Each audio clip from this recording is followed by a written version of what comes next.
ओम श्री गुरुभ्यो नमः।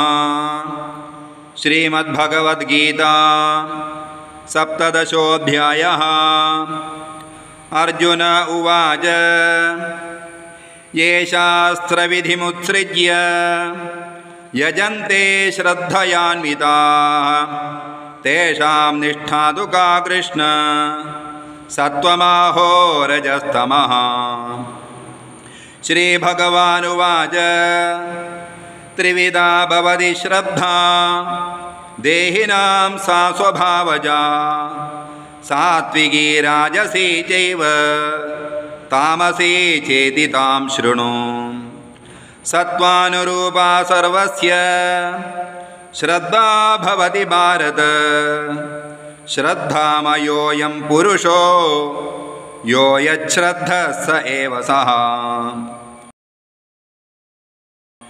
देवान् यक्षरक्षांसि राजसाः प्रेतान् भूतगणांश्चान्ये यजन्ते तामसा जनाः।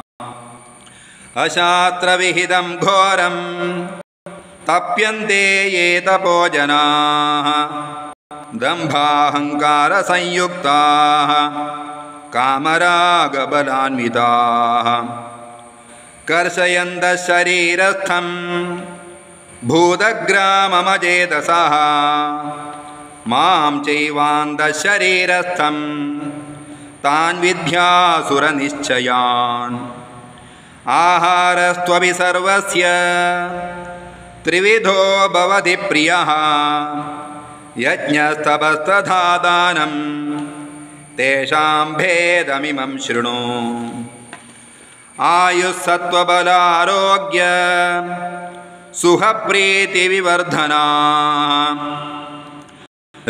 स्निग्धा स्थिरा हृद्या आहारा सात्विकप्रियाः। कट्वं ललवणात्युष्ण तीक्ष्णरूक्षविदाहिनः आहारा राजसस्येष्टा दुःखशोकामयप्रदाः। यातयामं गतरसं पूतिपर्युषितं च यद् उच्छिष्टमभिजामेध्यं भोजनं तामसप्रियम्। अफलाकाङ्क्षिभिर्यज्ञो विधिदृष्टो य युज्यते यष्टव्यमेवेति मनः समाधाय स सात्विकः। अभिसन्धाय तु फलं दम्भार्थमपि चैव यत् युज्यते भरतश्रेष्ठ संयज्ञं विद्धि राजसम्।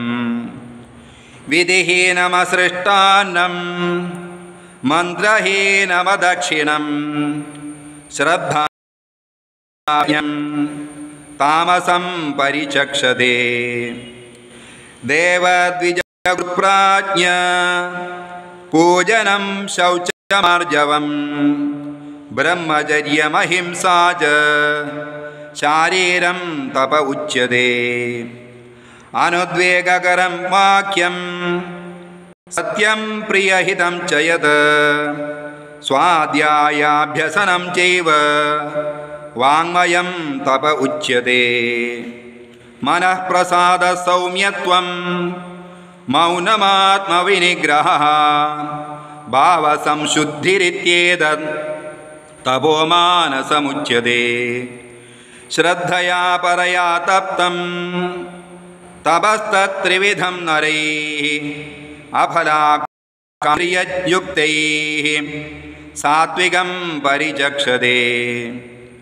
सत्कारमानपूजार्थं तपोदम्भेन चैव यद् क्रियते तदिह प्रोक्तं राजसं चलमध्रुवम्। मूढग्राहेणात्मनो यत्पीडया क्रियते तपः परस्योत्सादनार्थं वा तमसमुदाहृतम्।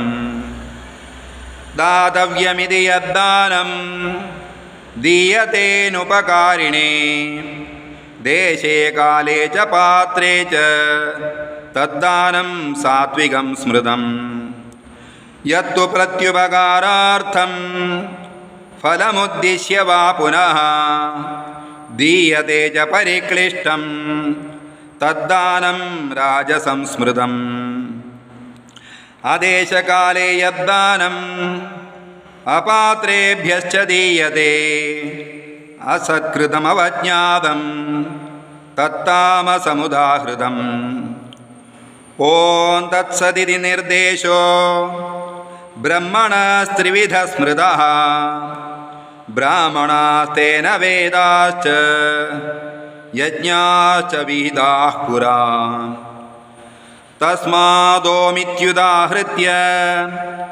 यज्ञदानतपक्रियाः प्रवर्तन्ते विधानोक्ताः सततं ब्रह्मवादिनां तदित्यनभिसन्धाय फलं यज्ञतपक्रियाः दानक्रियाश्च विविधाः क्रियन्ते मोक्षकाङ्क्षिभिः सद्भावे साधुभावे च सदित्येतत्प्रयुज्यते प्रशस्ते कर्मणि तथा सच्छब्दः पार्थयुज्यते यज्ञे तपसि दाने च स्थितिः सदिति चोच्यते कर्म चैव तदर्थेयं सदित्येवाभिधीयते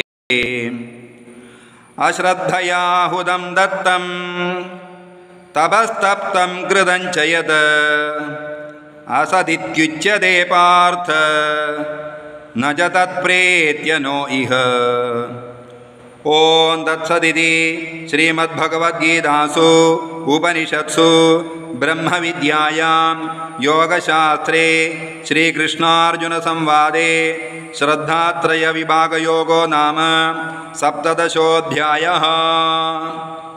ॐ